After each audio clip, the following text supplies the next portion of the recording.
NCRB के आंकड़ों के मुताबिक भारत में आत्महत्या से होने वाली मौतों में करीब 70 से 73% पुरुष होते हैं।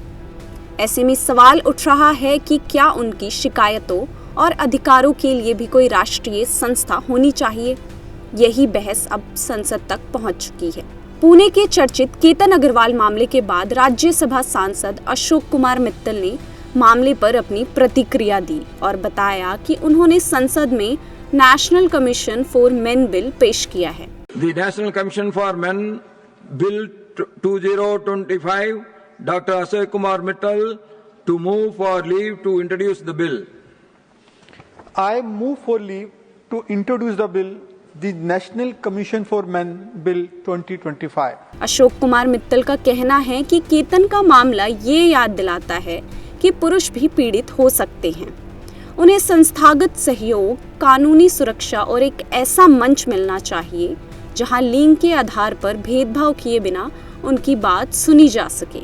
आपको बता दें कि ये बिल पहली बार दिसंबर 2025 में राज्यसभा में प्राइवेट मेंबर बिल के रूप में पेश किया गया था। इसमें पुरुषों के खिलाफ हिंसा, मानसिक उत्पीड़न, झूठे मुकदमे, आत्महत्या, बच्चों की कस्टडी, स्वास्थ्य और कानूनी सहायता जैसे मुद्दों पर रिसर्च और शिकायत निवारण की व्यवस्था का प्रस्ताव है।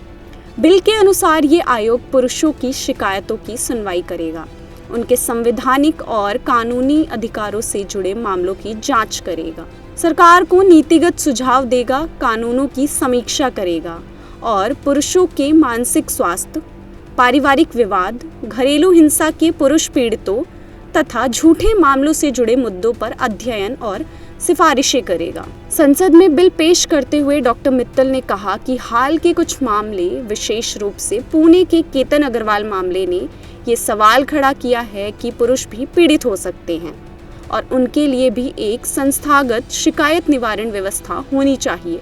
उनका तर्क था कि जिस तरह महिलाओं, बच्चों और अन्य वर्गों के लिए वैधानिक आयोग मौजूद हैं, उसी तरह पुरुषों की समस्या के समाधान के लिए भी एक समर्पित संस्था पर विचार होना चाहिए।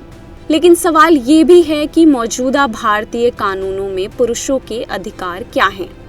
दरअसल भारत का संविधान पुरुषों और महिलाओं दोनों को बराबरी का अधिकार देता है। पुरुषों को भी कानून के सामने समानता, जीवन और व्यक्तिगत स्वतंत्रता का अधिकार हासिल है। लेकिन कुछ विशेष कानूनों में पुरुषों और महिलाओं के लिए अलग अलग प्रावधान हैं। जैसे घरेलू हिंसा के मामलों में महिलाओं के लिए अलग protection of women from domestic violence act 2005 है, लेकिन पुरुषों के लिए ऐसा कोई अलग कानून नहीं। हालांकि पुरुष मारपीट, धमकी या हिंसा के खिलाफ सामान्य आपराधिक कानूनों के तहत शिकायत कर सकते हैं। तो national commission for main bill ने भी नई बहस शुरू कर दी है। समर्थकों का कहना है कि बदलते सामाजिक परिवेश में पुरुषों से जुड़े मानसिक स्वास्थ्य, आत्महत्या, पारिवारिक विवाद और कथित कानूनी दुरुपयोग जैसे मुद्दों पर भी गंभीर संस्थागत ध्यान देने की जरूरत है। दूसरी ओर महिला अधिकार संगठनों का तर्क है कि राष्ट्रीय महिला आयोग इसलिए बनाया गया क्योंकि महिलाओं को ऐतिहासिक और संस्थागत भेदभाव का सामना करना पड़ा है। इसलिए केवल कुछ चर्चित मामलों के आधार पर समान आयोग बनाने की मांग पर्याप्त नहीं मानी जा सकती। यानी बहस अब इस बात पर है कि क्या भारत को पुरुषों के लिए अलग आयोग बनाना चाहिए या मौजूदा कानूनों को ही अधिक संतुलित बनाने की जरूरत है। मगर national commission for main bill 2025 अभी केवल एक प्राइवेट मेंबर बिल है। इसे कानून बनने के लिए संसद के दोनों सदनों से पारित होना और राष्ट्रपति की मंजूरी मिलना जरूरी होगा।